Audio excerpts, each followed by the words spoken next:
Good evening, everyone. Welcome to the Department of Architecture Fall Lecture Series.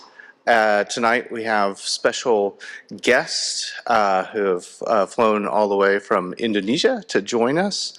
I want to remind everyone tonight that these lectures qualify for continuing education credits. If you're licensed and would like to be recorded for those, just sign the paper in the beginning in the entrance with the security guard, and we'll register that. I'm Andrew Saunders. I'm the acting chair for the Department of Architecture, and tonight we have Daliana Suryawinata and Florian Heinzelmann of SHAU, which is an architecture and urbanism firm. This has been organized by Matthias Bau and Simon Richter, who are here. Matthias has a joint appointment in architecture and landscape architecture, teaches at Penn at the Weitzman School, and Simon Richter is the chair of, I know I have the older term, the chair of the Germanic Languages and Literatures.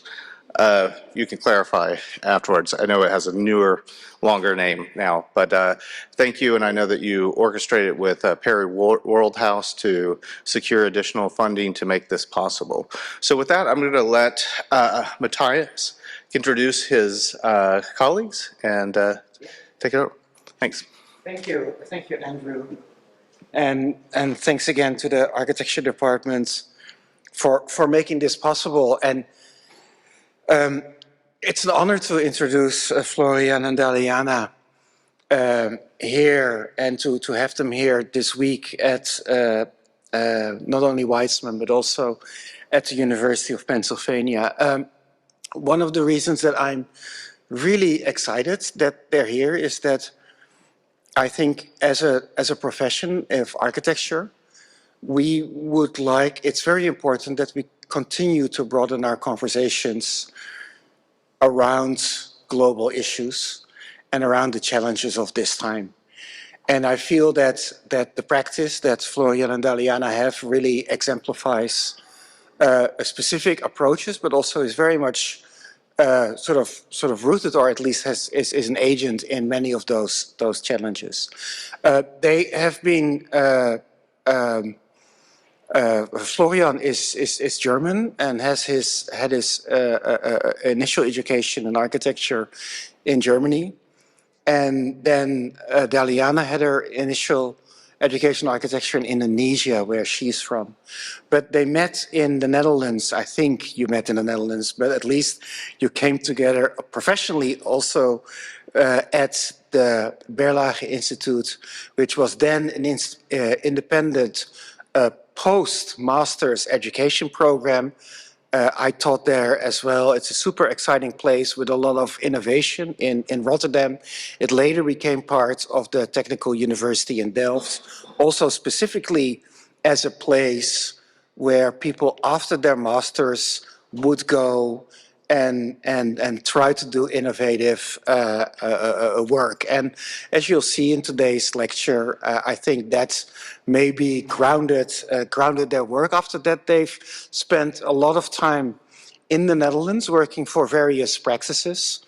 Florian worked for UN Studio, has after that got a PhD at the Technical University in Eindhoven, where Daliana has worked for MVRDV, West Aid, OMA. So really the sort of highlight, they've sort of sampled, but also I'm sure contributed to this, what was then at least until I left, a really great architecture culture that was happening in the Netherlands. After school and after these professional experiences, they set up the practice, which is still established in Rotterdam and in Bandung, Indonesia. And I think most of their work has been really sort of influenced or inspired by the practice in Indonesia, where they really try to bring a number of things together that I think are globally important. They have this incredible sophistication and understanding of global design culture and the power of design, but it's also their work very much sort of rooted in the local practices and the local encounters that you find in Southeast Asia. And I often see much of the interesting architecture work of this time and day coming from those places where those different experiences are blended.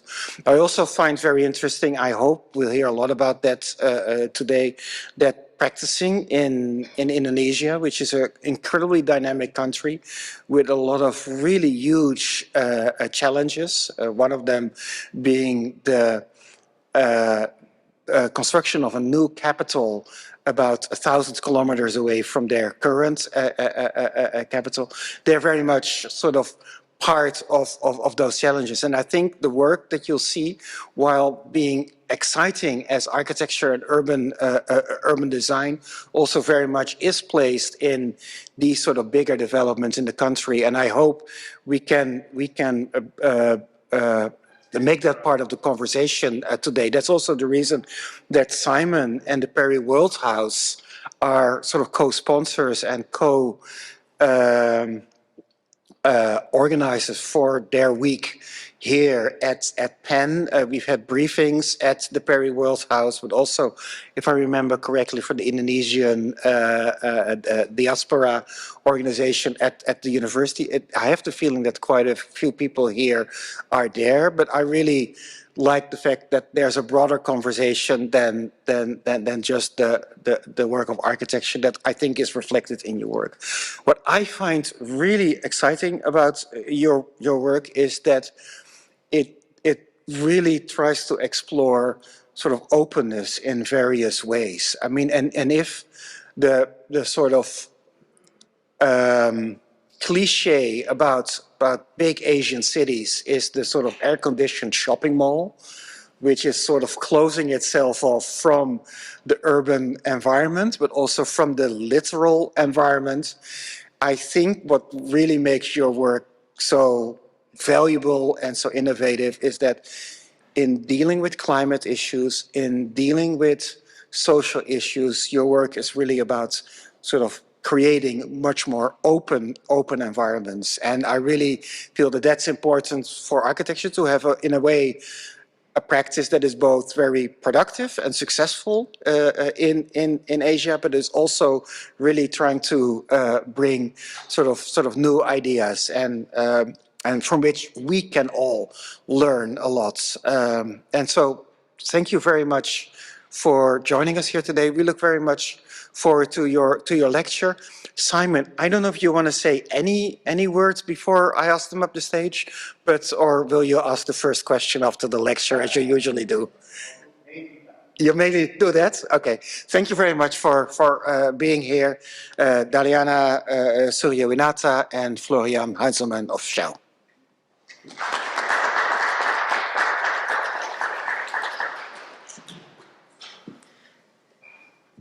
Hello, everyone. Thank you very much for having us. Thank you, Simon. Thank you, Matthijs. Thank you, Weitzman School of Design, for bringing us over. We are very honored to be here tonight and being able to lecture.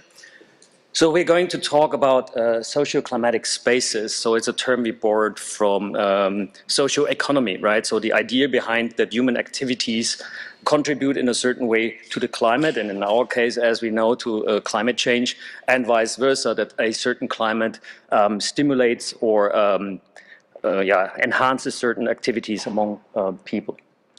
So yeah, this is Daliana, me, Florian, and we will show this presentation, this lecture, around our work in Indonesia, specifically the tropical climate. So Matthijs has shown our CV, and he has explained it really well where we're from. So we're the results of the people we meet and the institutes we choose to work with.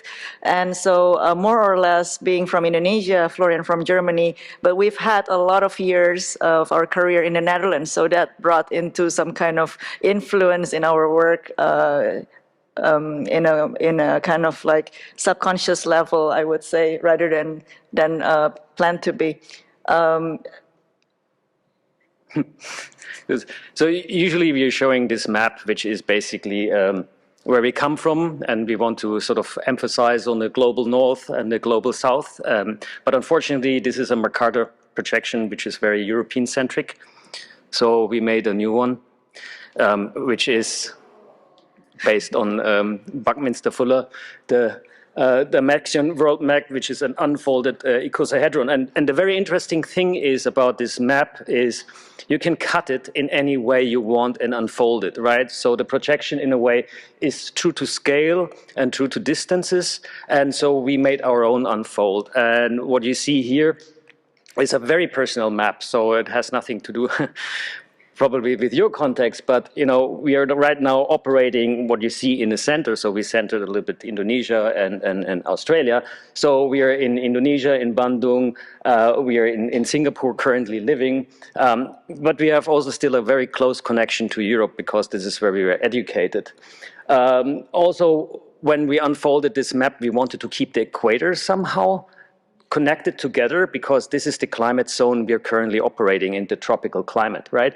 The Tropic of Cancer and the Tropic of Capricorn. This is also something I show very often to my students because these are this band where you still have daylight, sunlight coming from north or from south, right? And here in the northern hemisphere, we have always daylight coming from the south, right? So this is very important. This is a very important design principle we have to employ if you want to design climate consciously in the tropics. And yeah, US America, we put a little bit on the side. We flew very long over the Pacific. So for us, it's like a little bit the far, far away land. So therefore, we unfolded this map in that way. And yeah, maps. Maps is something very interesting. Maps is a way to structure the narrative. It's a way of also asserting power. And if you talk about Indonesia, you cannot talk about Indonesia without the Netherlands. And this is a very interesting map, which is in many ways interesting because it talenkaart means like the language map from Netherlands, Oost-Indië, from the former Dutch colonies.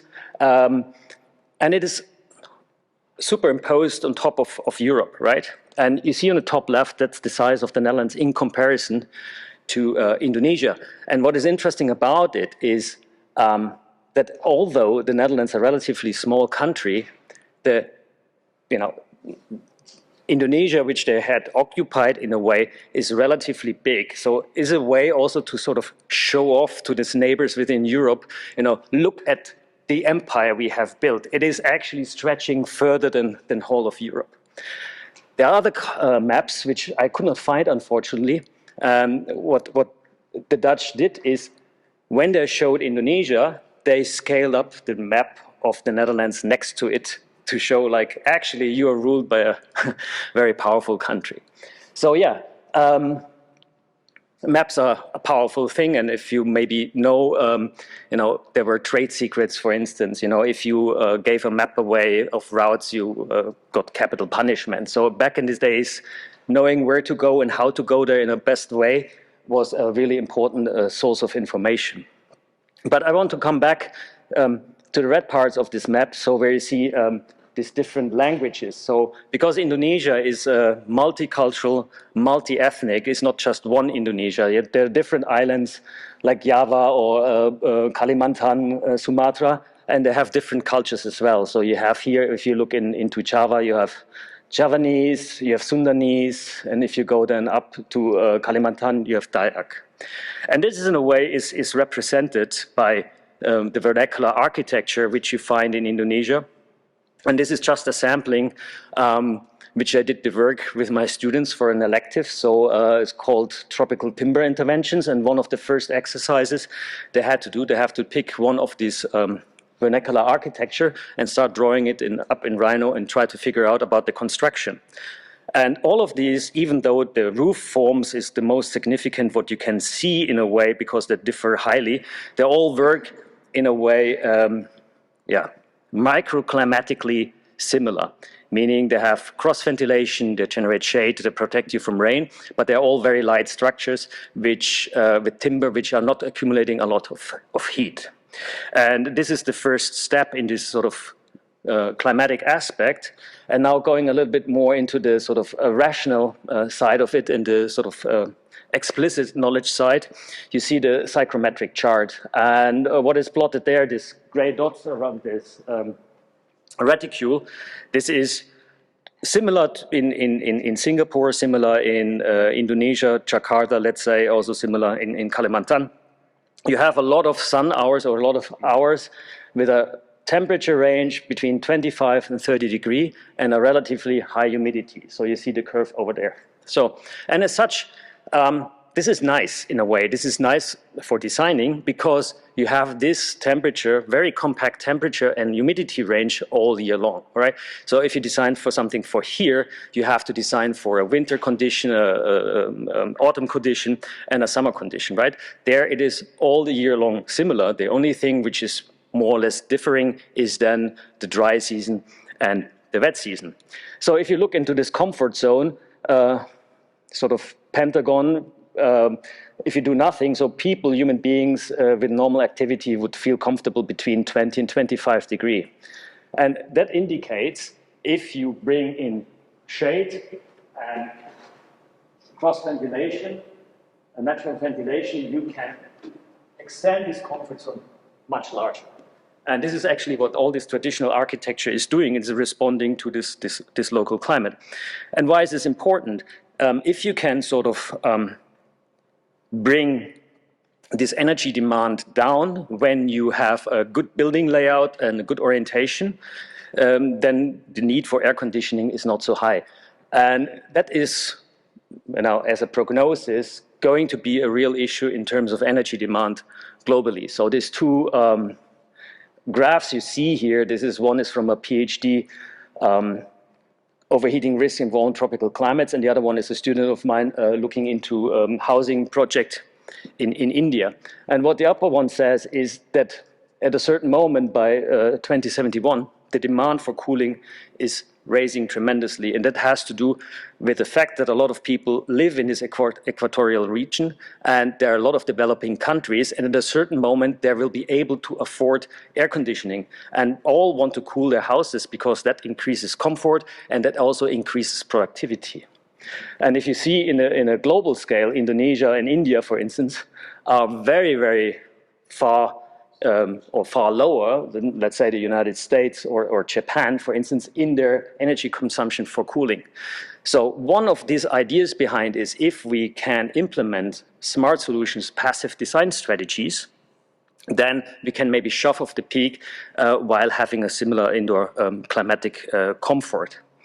So as a summary here is what you see is Rumah Panggung or Rumah Pinggulu in Malay is a house on stilts. This is sort of elements in the vernacular architecture which are always coming back. You have these cornerstones to keep the timber construction out of the wet. You have it elevated. Often this is a workshop or a stable. You have the possibility with porous floorboards to fumigate, get the insects out. You have these shutters. On top of the shutters, you have the trellis for cross ventilation and this roof overhangs. And this is some of these design strategies we want to employ, but not necessarily, let's say, the same look. So to summarize, also within an Indonesian architectural discourse by Gunawan Charyono is calls for an appreciation of regional architecture, which must be understood, but also transformed into a contemporary Indonesian architecture. And this image on the left side, I find, shows it very well, that you have this sort of gathering together under one roof, being protected, but also being very open and very permeable. And that's this interesting aspect which we want to bring back in our architecture. So moving on, here, this is an image north of Bandung, near Lembang tea plantation. So on one hand, Indonesia is very rich in landscape and culture, but also has, of course, several problems a lot of developing countries have, which is traffic, pollution, the famous macet. So the Indonesian amongst you know this when you stand for ages in the traffic jam and cannot move forward. But it also has sort of the root of the society, or the root how Indonesians understand themselves, is this kampung. And in a way, this is a very interesting picture, because it might look like a little bit, like a slum. So it portrays a little bit both, right? It portrays the modern infrastructure on top. It portrays a little bit sort of the disconnection of the rich and the poor. But at the same time, these structures are very interesting to explore and also very rich in what you can see, what you can get, and what you can smell. Nonetheless, if you look at the water, rainwater management, pollution is a big issue, especially in Bandung, where there's a big textile conglomerates polluting a lot. For instance, the Citarum River, which is the most polluted river in the world, actually. And continuing the challenges that the cities in Indonesia are facing, not only Jakarta, but also Semarang and other cities prone to flood. It is really a big issue that requires some kind of proposition on a systemic change at a larger scale. But at the same time, it also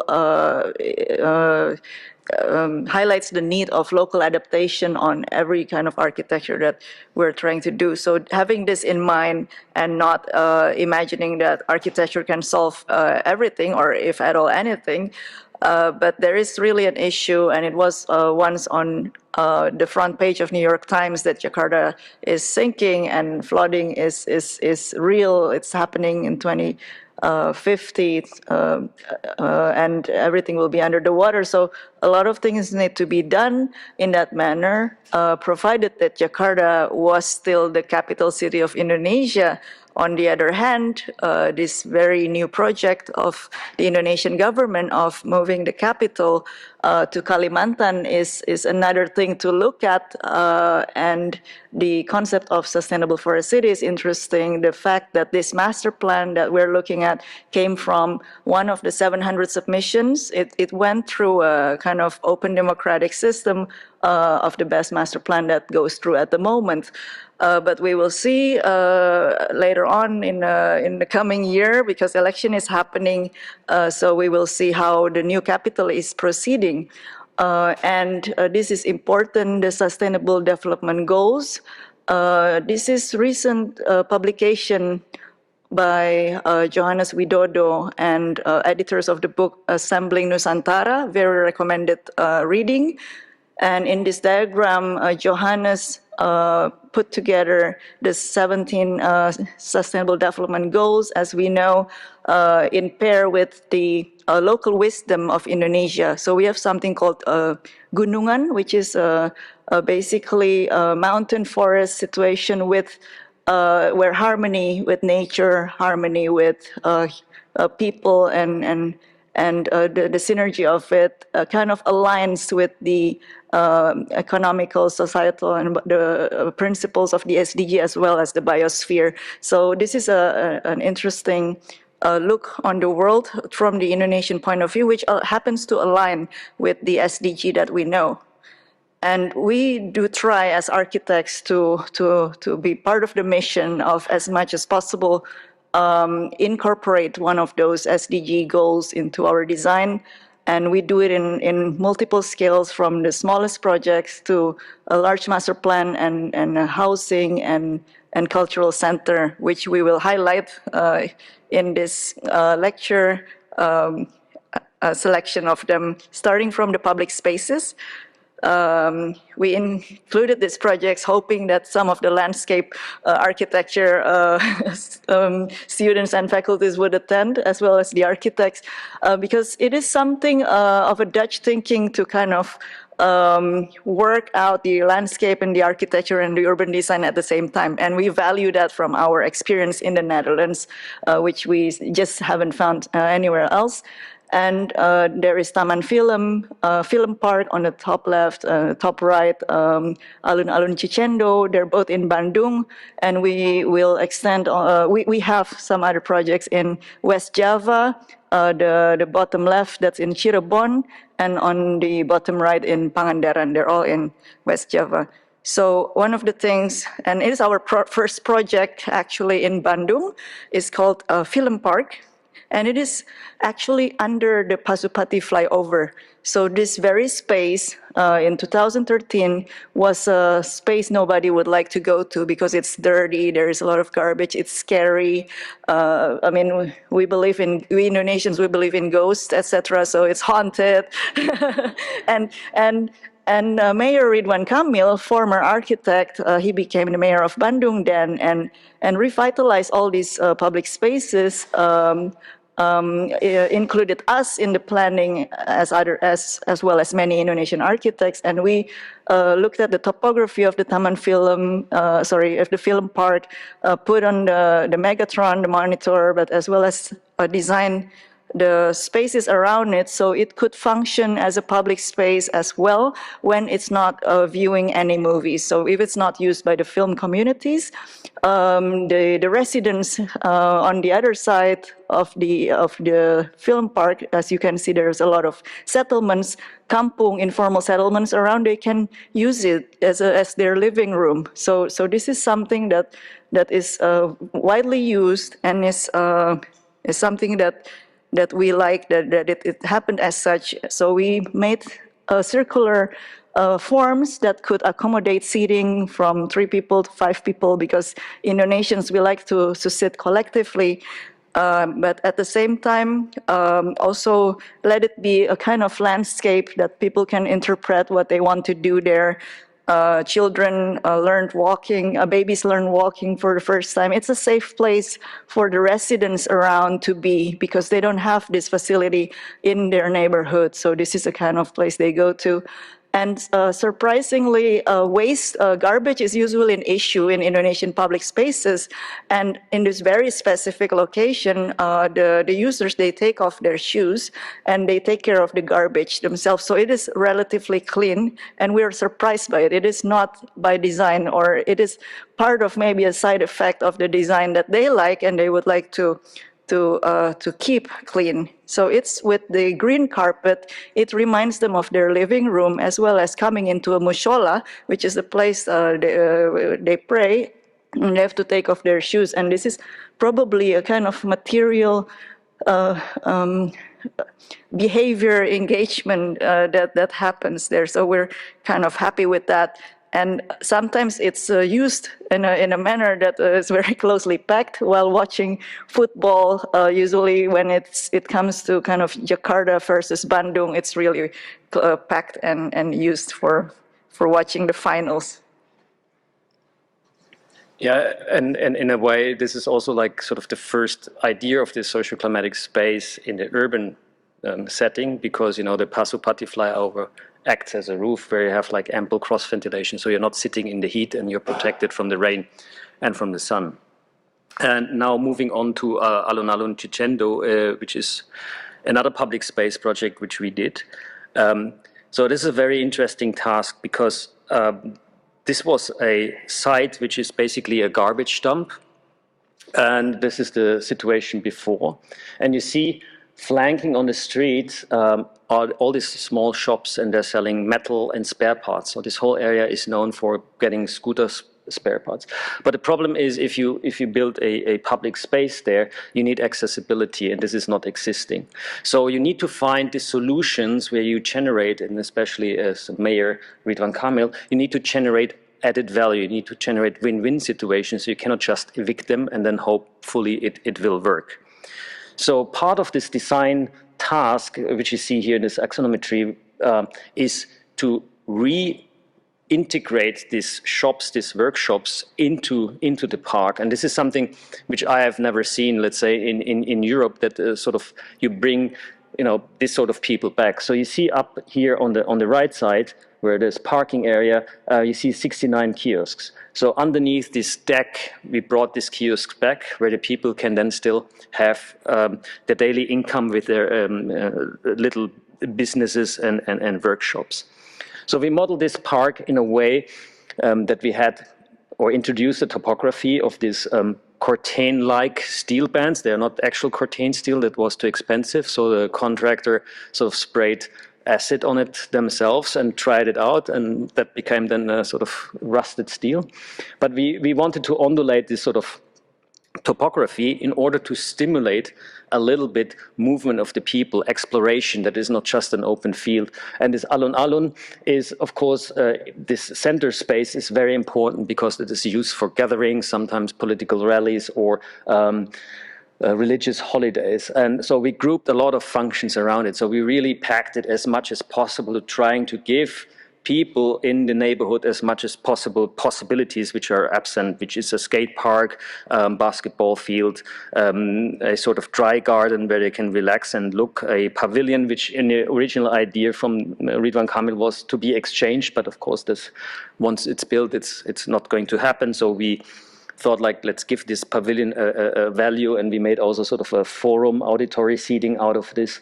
And also maybe very interesting for with Aydin, we integrated art. So we were very inspired by the Kröller-Müller Museum, where you have this outdoor art when we were in the Netherlands, because going to a museum is not a thing like which is sort of, there's a threshold in a way for the not so well-off people. So we thought like bringing public art into the park has a sort of an educational effect, as well as an effect that the local artists get also exposure. So basically it become almost, this landscape become almost like a exaggerated pedestal where you put all these sculptures on top of it.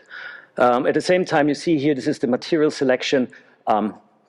Because again, rainwater is an issue, rainwater is a problem. So we have these grass blocks that, it needs to be sort of, people need to be able to walk, and usually in a lawn you cannot walk without trampling the lawn. So we opted for having grass blocks, which is sort of in between having green, but at the same time, all the rainwater, which happens a lot in a tropical climate, can seep into the ground, and sort of, very basic material selection for these different areas.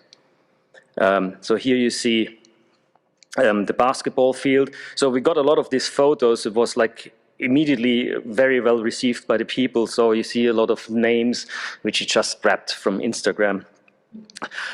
Please pay attention to these trees. So there's very, very little. And of course, at that moment, not very well shading. But you will see after a period of 4 years how this whole thing started to grow and blossoming. Here during Eid al-Adha prayer, religious festival, occupied, and also I think Ridwan Kamil was participating in this one. And not to underestimate the role of the sidewalk. We all, take the sidewalk for granted. We take it as for something which we have in our cities, which allows us to walk around as pedestrians and reach from A to B, but not so necessarily in Indonesia. You have sometimes very high curbs, or you have police booths on, or you have lampposts on, or it's very narrow, it's very obstructed. So having a pavement sidewalk is something very, very valuable, which we needed to rediscover the role of the sidewalk. And immediately some economic activities popped up there, that they rent out their little scooters for the kids, that they can go up and down the sidewalk without being endangered from being run over by a scooter or a car. Then that's also very interesting, because we designed this furniture, right? And it was loose in the beginning, and because we didn't have a specific playground, so the kids and the parents started to rearrange it, make these tunnels, and we saw people flipping the half circle or quarter circle around and using it as a seesaw. Unfortunately, then the city found out, and then they tied it down with cable binders. But a lot of activities happening there, and again, this is also captured from Instagram. So they use it for a backdrop for pre-wedding photos or fashion photos, because Bandung is also very well known for fashion and design. Or they have this snake taming show. So all sorts of things are happening in this public space, which is very interesting. So we revisited it 2022 last year.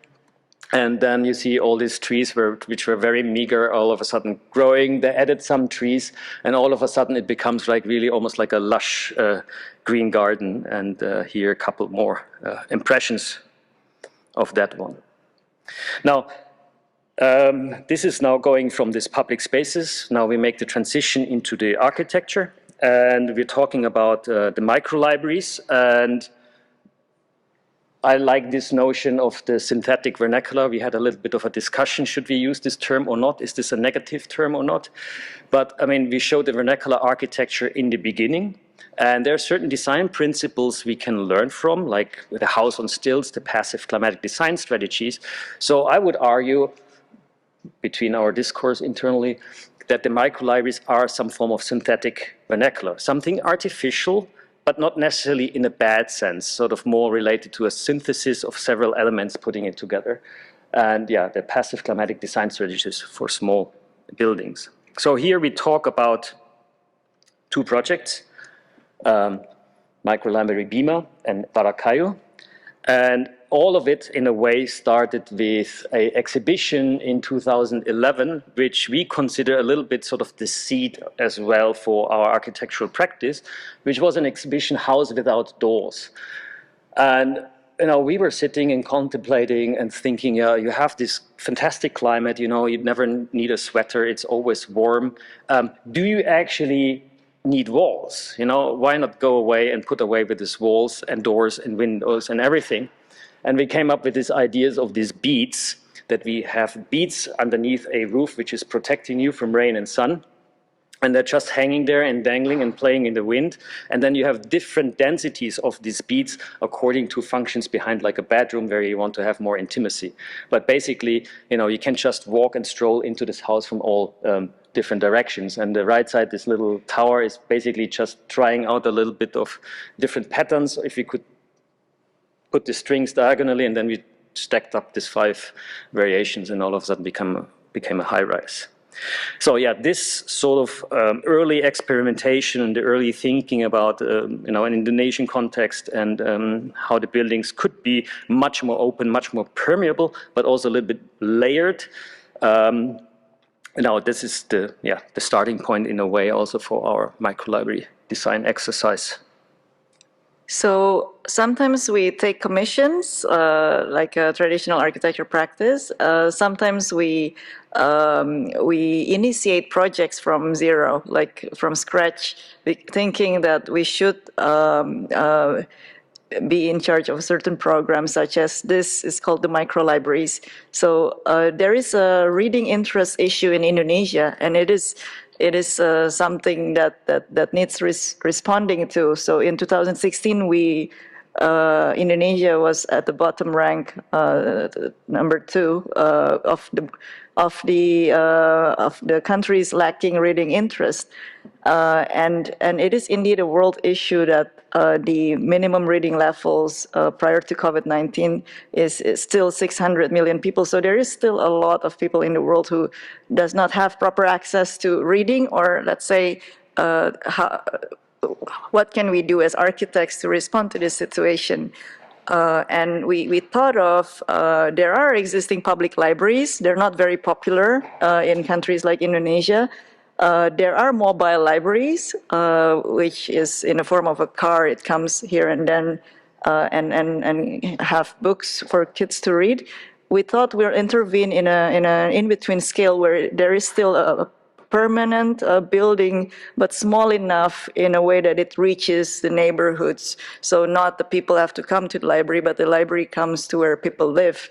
And we thought of this program, Microlibrary. We composed a mechanism in a way of a stakeholder engagement where SHAU becomes the initiator, but also the architect, initiating this, organizing it, researching on it, and designing it, working with a funding partner, usually corporate social responsibilities programs from companies, working with local government who's open to have this given to them and who has land in the city, the communities who are already embedded in the city, and support from such as Indonesian Diaspora Network, as well as the media helps the publicity that immediately gives back to the funding partner and the city.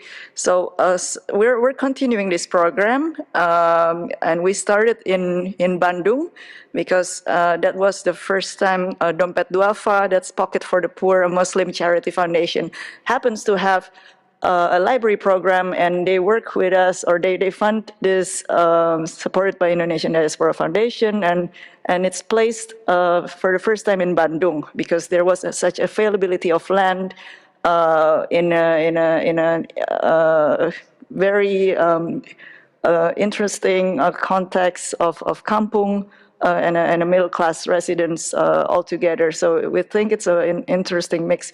So this is microlibrary Bima. It is using 2,000 reused ice cream buckets.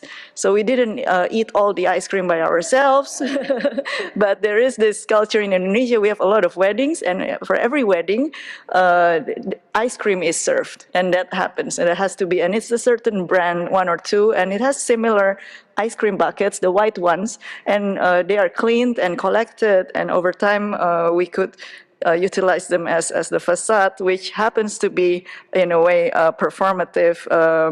And give light to the interior. So the neighborhood is important. We do not take lightly where the microlibrary is standing in. So there is a lot of there is a river, you see, and along the river is the kampung area, and the public space in between is already used by the residents, and there is a stage that we saw as a potential to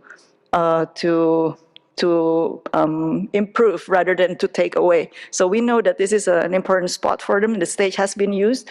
So we thought when we are building something, we're going to do it there, but we're not going to take away their space, but we're going to add something on top of it so they can keep using it. So this is how the houses look like. Most of the kids, they live in the kampung of microlibrary Bima. They go to the library here and there.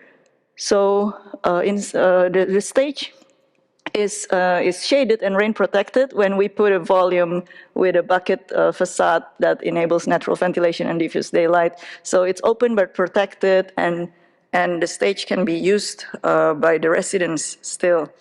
And we work together with a coder in Bandung, and we were thinking of how to organize the ice cream buckets, because some of them are whole and some of them are punched with holes. And so the one with the holes is notated as 0, and the one that is not punched is 1, and then it's a binary code that if you read through the whole facade, it reads as books are the windows to the world. So there is a kind of this message of literacy, as well as it is the message from the mayor, Ridwan Kamil, so his message is also into the building. So this is some of the images that shows how it looks like in the interior. In the daytime, we do not have to turn on the light. It's well lighted naturally, and the light is diffused, so it's not direct light, and it's good for reading that way. And you see there is a sliding door that can be opened when the rain is mild or there is no rain, but as soon as there is this heavy rain, it has to be closed. So some of the views of the detail of the facade. And at night, in the evening, it's also used for the community of young residents. They do presentations there, and it's well shaded. And there are activities happening on a weekly basis, and this is the one that you see is a baby clinic. So the baby clinic is happening every Tuesday, and there is no clinic or hospital space where this takes place, but it takes place in such a context. So the microlibrary hosts also other activities besides reading, and therefore the multifunctionality of it and the use of it by community is continuing up to this moment. So the next microlibrary we are going to show is Varakayu, which is in Taman Kasmaran in Semarang. And that was finished in 2020. And again, the client is the city of Semarang. They donated the land, and Arkatama Isvara Foundation and PT Kayu Lapis, this is the timber manufacturer, they were sponsoring this. Yes, and again, it's a house on stilts, rumah panggung, and we had a big discussion, should we put it on stilts or should we have it on ground? We had this discussion also with accessibility in terms of not everybody can climb the stairs. But the client was very interested in having it up, and we saw it also as a chance to embed, again, a sort of more open or multifunctional program underneath. So this building is the first entirely FSC Forest Stewardship certification building in Bandung, made entirely from timber. The interesting thing here, in opposition to what we saw before with Bima, is it's a much more prominent spot. So it is this very well frequented road, and there's a bus line where domestic tourists can take it for free, and they stop there. So this has much more exposure in that sense. And when we arrived there, you see it has the food court, it has the cafe. That was in a way abandoned. So, but during the construction, this whole thing was reactivated. And this is also something we find quite interesting, because, you know, not all these buildings need to have every facility, let's say, like a toilet. So basically, there is some form of reciprocity between this. You know, you can go and grab a coffee, or you can go to the toilet, and you bring it back and forth. So in a way that you sort of also activate, in a way, the neighborhood and, you know, participate from each other. Here, this is the view towards the Kampung Pelangi up there. So you see all these colorful buildings. This means the Rainbow Village, and you see this along the river. And where you see on the right side the white cars, this is actually where our site is. So we got a site which is actually a parking lot. But, you know, no problem. At the same time, they were also starting to build this little stage and fountain on the far end. And they also started to clean up the river. So yeah, now having now a donor or sponsor which is specialized in wood materials, that of course raises the question, how do we design it and what can we do, and can we use all of their products? So what we did is we went to the factory and looked at this manufacturing possibilities. And what you see here are these, on the left side, are these jointed finger joint-like modules, which is very often used, for instance, in Bali, in what you see in hotels and in bars like this.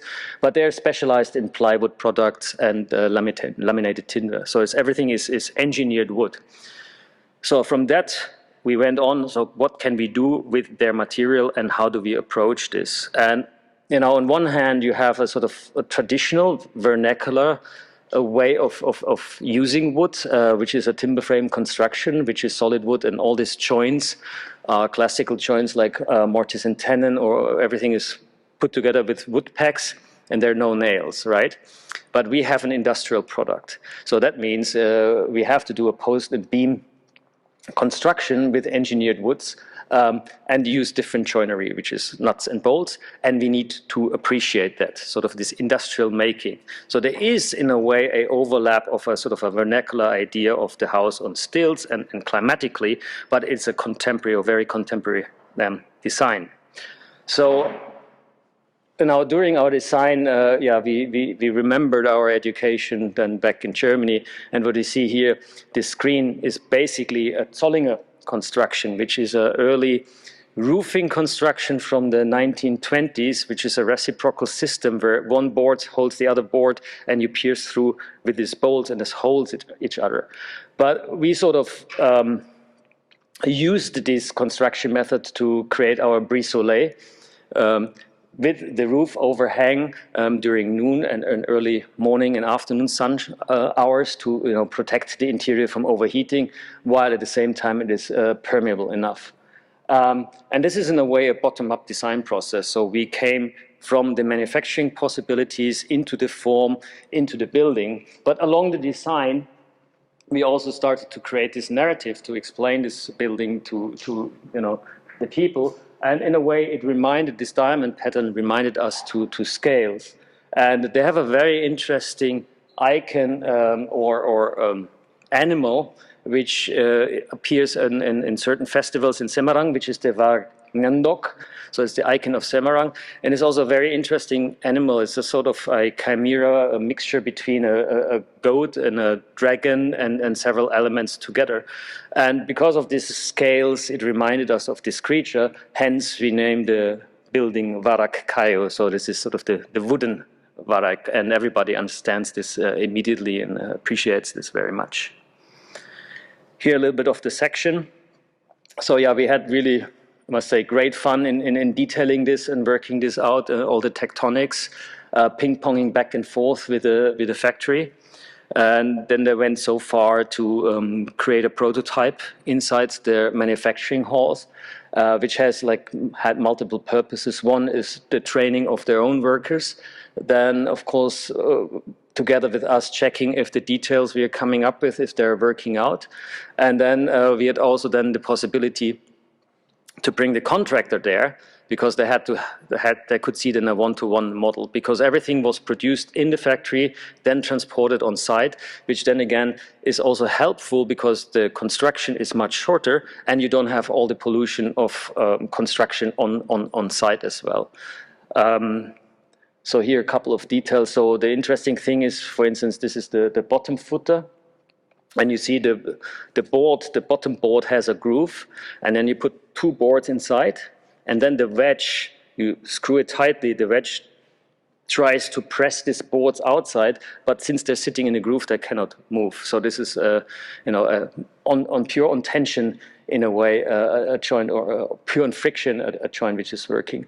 And here, while we were building it up. So here the explosion drawing. So we used a lot of bankirai for the main structure and meranti plywood, partly in maritime grade for the facade. And this sort of explosion drawing is also mounted on the inside on the columns, because the manufacturer, as well as our idea, is giving also a little bit of a architectural education. If you come in, then if you're interested, you can see how this building is constructed and what are these different elements which make up the building. Here a couple of views towards the Kampung Pelangi, the rainbow village, the permeability.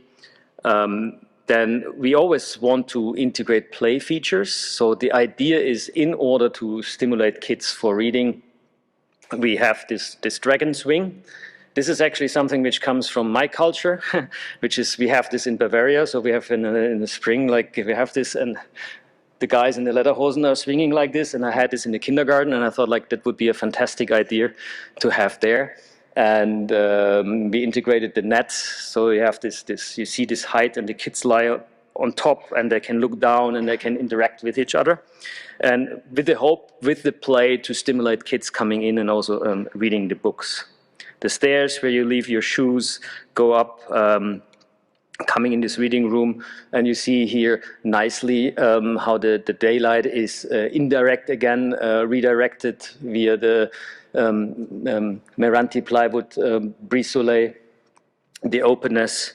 And during the closure, you can also close this curtain. So we opted for light construction, so we didn't want to have glass facades or glass wall sliding. So we found this hospital curtain, which coincidentally came in this very nice sand color. So this is blood spatter proof things which you have in a hospital. No, I mean, I hope it's no blood spattering, but water. Yeah. And so we put Velcro underneath, so you can tuck it underneath with Velcro, that it is not blowing away. And here the final image, and how it's then used in everyday life. And again, we can take a lot of these photos from Instagram to show how people are actually using it. So to summarize this in a little bit with this, again, socio-climatic spaces, is sort of that with the building, with the structure, in relationship where the sun comes from, where the wind comes from, you can create these buffer spaces which can be used not as a sort of monofunctional thing, but for gathering, for interaction, for hanging out together. And in the two cases of Bima and Barakayu, it happens mostly in a way underneath. We have another one which we are not showing because we put a lot of slides in, we put a lot of slides out, and that was too much. But here it happens in a Salazar way, where we use this facade as a very wide skin, which you can then occupy. So in a way, we've built so far 8 microlibraries to date, and I mean, as well as contributing to the reading interest, we hope, one step at a time. But oh, just give me a second. It's moving by itself. But also, this microlibraries is our playground to experiment as architects as well. So this is where we test materiality, new ideas, which we cannot yet bring to a larger public building because it is too experimental, such as this one. So recently built a creative center in West Java. It's called Tasikmalaya Creative Center, which I'll just quickly go through because it's recently built. And it's a cultural center that hosts an exhibition space and an auditorium in the middle of a sports complex and a youth complex in Tasikmalaya. So we were given the site where there is parking lot, and the parking lot is important when your city does not have good public transportation yet. Everybody has to go there by car. And there is an important sports facility there where everybody in the weekend go there. So we need to somehow still facilitate that parking lot with our building. So our building is again on stilts and still facilitate the parking, and it does not bother the current infrastructure, while at the same time it accommodates the needed program given by the community, the users in Tasik, what they want to have: an auditorium, an exhibition hall, and co-working spaces, and a workshop space. So we think it is designed in a sort of more tropical way. We want to have these stairs where it welcomes everybody, because as Florian mentioned, the idea of going to cultural facilities, museum, galleries is something not common in Indonesian cities, and we don't want people to be intimidated by the presence of a new creative center that looks, it should welcome them so they can use it. So in front is a public plaza that can be used as well. And there are a lot of terraces and balconies, which is very much a tropical architecture and is possible in the Indonesian context. So you go up the stairs and you can see underneath some car parking there. So going up the stairs, there is a lot of, it's a semi-outdoor spaces. We also have this in mind by shading it, letting airflow, a lot of semi-outdoor spaces that also reduce the need for air conditioning, because Tasikmalaya is hot. It's not like Bandung, which is slightly cooler. So you enter, there is the space, and it's directly connected to the semi-outdoor workshop area, which can host artist activities, as well as the interior side of the exhibition hall on the right side, where it can be climatized by air conditioning when it's needed, because you still need some spaces which are enclosed to show the building. And you see here that for the building facade, we use woven material, and this is something of Tasikmalaya that is famous for weaving craftsmanship. So we want to include that in the appearance of the building, so it's suited to the local activities, but at the same time, these are HDPE material, which is long-lasting, and being a government building, it will not have a lot of money for it, maintenance costs. So we know that they cannot deal with biomaterials such as rattan or bamboo, so we have to use the material that works, but at the same time still address the weaving. So there is a kind of air-conditioned space, but you can open all the doors and windows so it can ventilate. So quickly going through, wrapping up, is our current project, recently completed, is student housing, part of national project in Surabaya.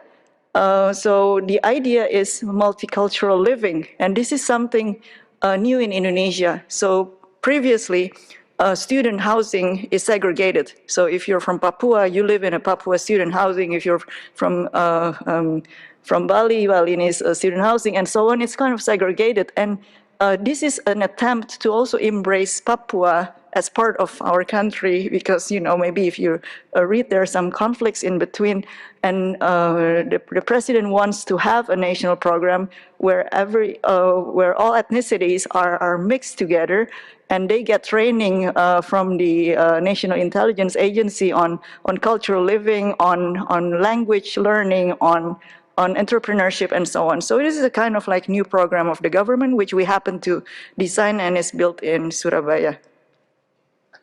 And this is now currently one of our biggest projects we're doing. So we started this 2019. We won a design competition for a multi-purpose theater in Jakarta. It's called Rubik. Indonesians like these abbreviations. It's Rumah Budaya Indonesia Kaya. And so, Rubik sounds nice. And again, this is like what we talked about earlier. This is everything we want to incorporate. And I think you mentioned it, Matthijs, the shopping mall and the climatized spaces. And this was something that the client wanted to have in the beginning, and we tried to make a way with this. So how can we make this building, even though you need this air-conditioned boxes in the theater, how can we create a lobby or an entrance situation which guides the people into a garden in the backyard, into the black box, into the dance studio, into the multi-purpose theater with the integration of green, but much more in sort of in an informal setting rather than this sort of very hierarchical or top-down setting.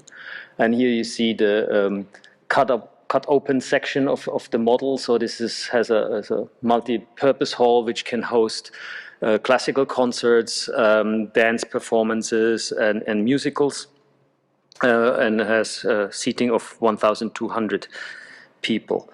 And there's a way, a slide we prepared actually for the client. This is sort of like a little bit of the double agenda, how you explain a sort of a concept relating to Indonesian elements in a way. But I want to highlight here this Pucuk Rebung, and this is a facade we are working very much. So we're also working with Transolar Climate Engineering from Germany on it.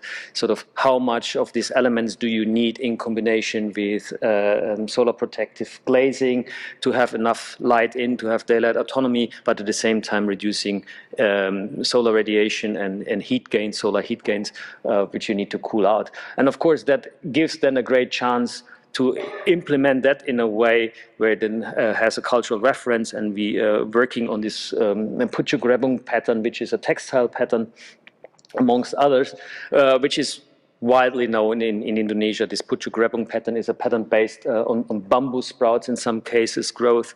And so it is also, in a way, it is representing Indonesia, but it's not representing a specific location. And coming up is our design for the Vice Presidential Palace at the new capital, which we won by competition, and we are currently working on it on a very, very tight schedule. And the microlibrary Pringbulung in Yogyakarta, again, material experimentation. Again, working with the screen, working with this sort of permeability. But also with the idea to include local people for producing and manufacturing the material. So there is a brick manufacturing nearby. So we asked them to make these half-round shells, which we then hang into basically a double layer of rebars. Very simple. And then you just tilt them slightly, and then they're sitting on these two rebars, and we tie them together with wire, and then they hang in this position. And of course, if you just slide them in different directions, you can generate whatever pattern you want, and this is the pattern we designed for that. And yeah, with this, we come to the end of our lecture and hopefully made our point clear. Thank you so much for the attention.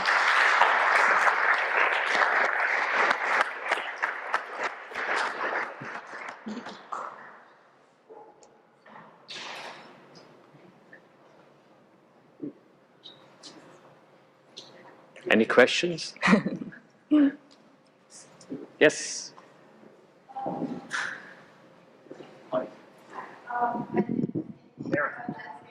Eric. No problem. No, not you. Yeah.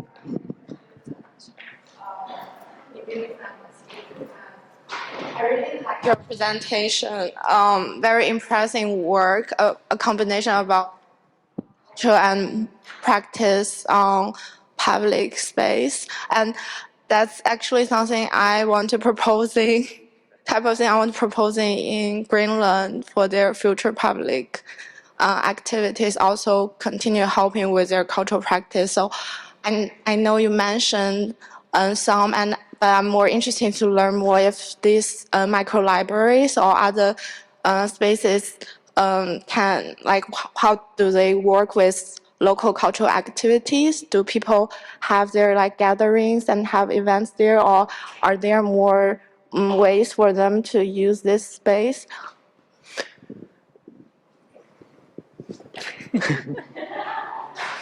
Okay, so what is interesting is Bandung has a lot of little communities. And so, for instance, when we went to Taman Film one day, I saw a group of people that had these little robots, and they made these little robot battles and stuff like this. So, you know, sometimes you don't need to do anything, and it is occupied by the communities themselves, and that's the beautiful thing.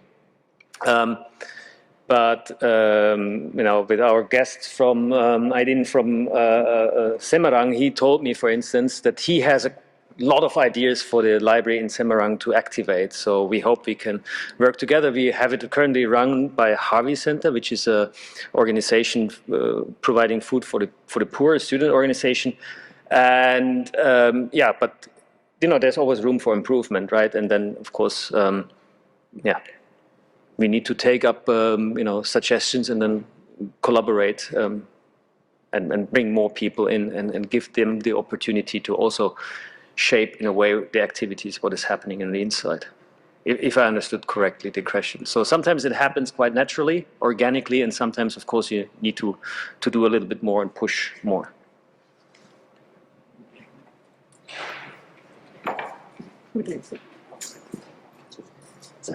Hi, thank you. Oh, sorry. Oh, sorry. Am I quick? Okay, thank you. Your work is so incredible. I think you know what you're doing is so amazing, and I love the term, the synthetic vernacular. When I go to Indonesia, I'm so frustrated by the Western influence of the buildings, the concrete buildings that become damp, you know. And my dad just built a house in Klaten and without my input, but it was all air conditioning and damp and mold. It will become moldy. So how do you change the minds of the Indonesians maybe to embrace more of their vernacular? What do you think should happen in the next, I don't know, 10 years to kind of change the trajectory of maybe residential buildings or mall buildings to adapt some of these values? Thanks, Catherine. I think the mindset of clients and sponsors have changed in the past 10 years in Indonesia into a very like a positive situation at the moment, I would say.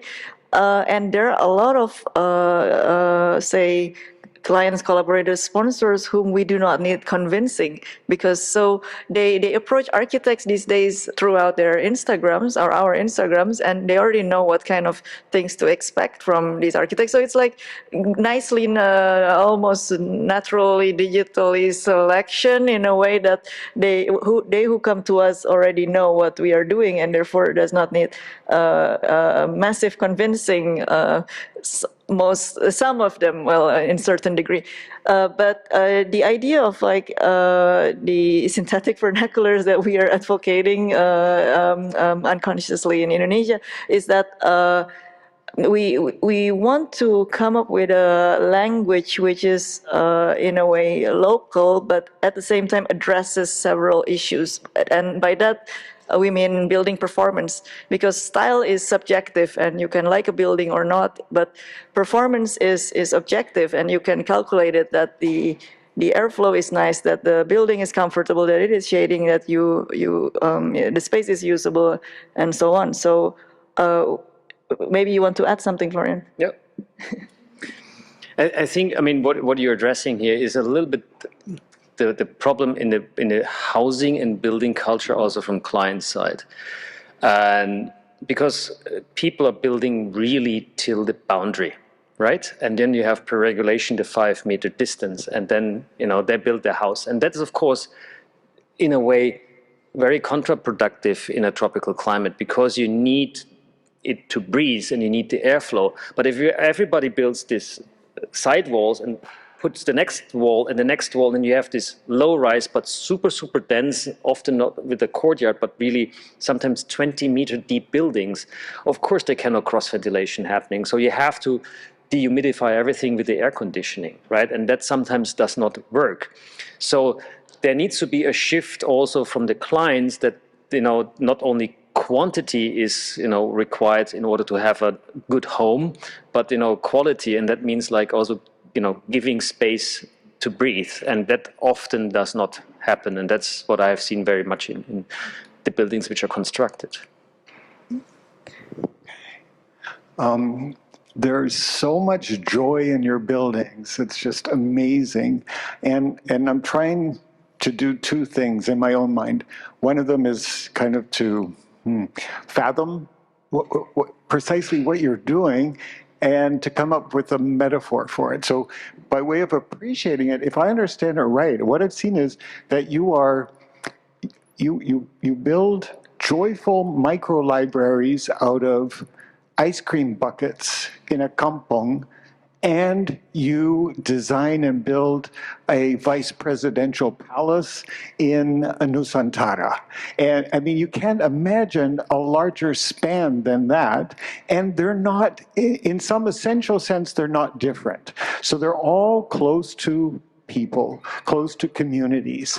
And it's extraordinary that you're able to span that. Well, I don't know if it is vertical, but somehow you're able to do that. So that's amazing. And so I'm looking for, you know, just sort of conceptually a metaphor, something that can help me understand what you're doing. And I think you're, you know, I'm going to hypothesize that one of the reasons that you're close to people and people in kampungs, and find in other people who don't live in kampungs something that brings them out of their houses or air-conditioned spaces and allows them to find joy in buildings and in being together, has to do with I think you sort of forage maybe or scavenge in a way that is somewhat similar to, you know, how kampung dwellers put together, you know, their dwellings and associate them with neighboring dwellings and so on, because there is a remarkable, you know, sort of beauty in that as well. And you repurpose and you know, and you get really intensely into the material and you find new possibilities for material and so on. And so the one example or sort of a comparable that I can think of is this crazy, I think he's Danish chef, Noma, the Noma chef. Do you know him? There's anyway, he's a crazy chef from Copenhagen. He's one of these, what is it, a molecular chef kind of a thing. But he's very culturally attuned, and but very attuned also to the material he's working with. There's a film called Ants and a Shrimp, where he takes his team to Japan, and they work only with, you know, the stuff that they find, but they repurpose it and it's a kind of foraging too, kind of intercultural foraging. I don't know that it's quite the right thing, quite the right comparison, but something along those lines, I think. So that was more of a comment that maybe you want to comment on to let me know whether I'm sort of on the right track or really off the track. Yeah, thank you very much. I think I need to digest this a little bit. So, but adieu. Yeah, thanks a lot for the comment, Simon. I mean, it's every time we have a lecture, we use the input to kind of enrich our practice in a way that we still think about this for the next few weeks. So what you say today is with us for the next few weeks. Maybe I don't have a direct response to what you're saying, but what we find quite interesting is if you give a lecture outside of Indonesia, you know, then people tell us it looks like very Indonesian in a way, right? And if we give a lecture inside Indonesia, they tell us that doesn't look at all Indonesian, right? So,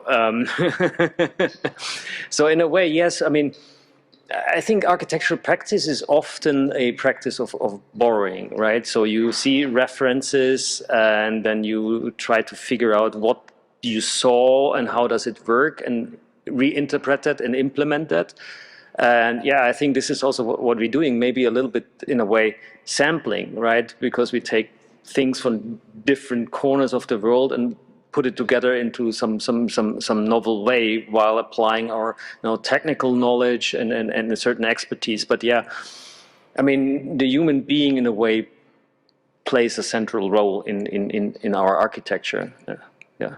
You mentioned kampung, and we are always fascinated by how kampung works. It's really something of the seed of Indonesian future of urban design somehow, and it should be referred to and studied on. And we have another line of let's say, research by design on vertical kampung. We're very interested in how to make a kind of housing which is also a city at the same time, learning from the kampung brought to a vertical way. It's something we're still having in mind for our future projects.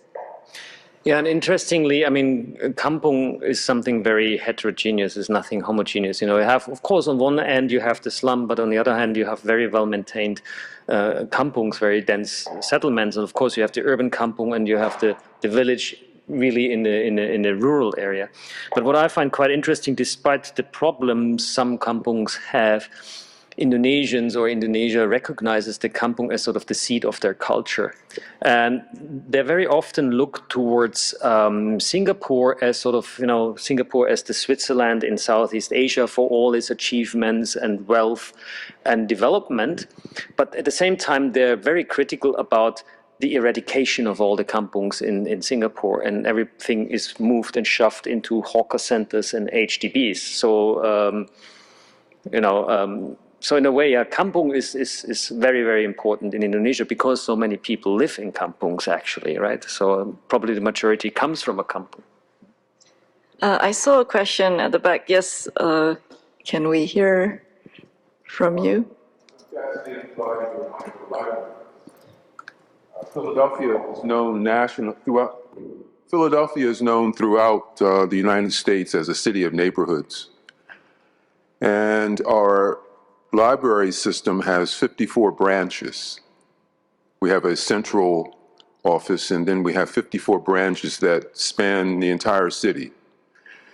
And I'm sitting here thinking about micro libraries that would serve as subsidiaries to the 54. Before I start thinking about introducing such a proposal in our community here, anything you can suggest to me? Don't do it, or I think it's a super interesting thing, and I refer back now to the Netherlands.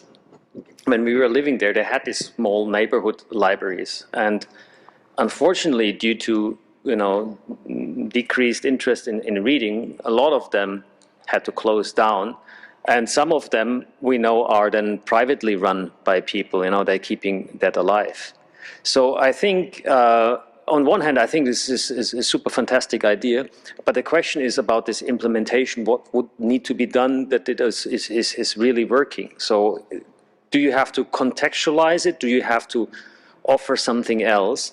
Do you pair it maybe with some form of tertiary education, that you can do a computer course or whatnot, to I don't know, increase your abilities to prevail on a job market or something? So what is the package? So I think the library itself, the microlibrary itself, maybe does not work, but maybe it's a playground plus a library. So for instance, I mean, our son is born in Rotterdam and has a fantastic public library, and we went there because Rotterdam is very very rainy, if you cannot go to the playground, but it has this play corner inside the library. Probably your libraries have this too, but also big kids book section, right? So what are this, maybe the question is how to think about the synergies you can create with other elements which attract people and bring that together than saying only a microlibrary. Indeed, the way we think of these microlibraries are always this multifunctional space that can change its program, has a certain range of reading facilities, larger and smaller maybe in the future due to more digitalization of books. But also the most important in our work is the playful spaces. And this is what gets the kids to come and celebrate the homo ludens in all of us, that there is this playful spaces in the city, shaded, probably protected from the weather, in the case of Philadelphia, that playing is possible, and the rest of the space can be for community events or gathering or anything else. So this multifunctionality will be a success factor of your new library/other facility. I mean, we basically copied the McDonald's formula, right? No, because I mean they have their McDonald's outlets and they have always these playgrounds, right? And this is what the kids they want to. Oh, we want to go down the slide and stuff like that. So in a way, we want to lure people into the libraries via play. I mean, this is one of these lessons we learned, because we saw in the first one in Bima, right, where we had the stage. There's this football. Which is called futsal in Indonesia, in front. So this was also one of the reasons why we didn't put it on the ground, because either we take the stage away or we take the football field away. And then we take the reason why people coming there in the first place away. And for library, nobody would just come, right? And we were aware of that. So, and in later stages, later design, we thought like, okay, if they don't have a playscape or something, we need this sort of attractor on top of it, which makes it very alluring for people to come. Shall we take one more question, or that's it? Oh, right. Oh, Yes. yeah, I actually have the mic right here. Hi, my name is Ben. I'm another landscape architecture student here.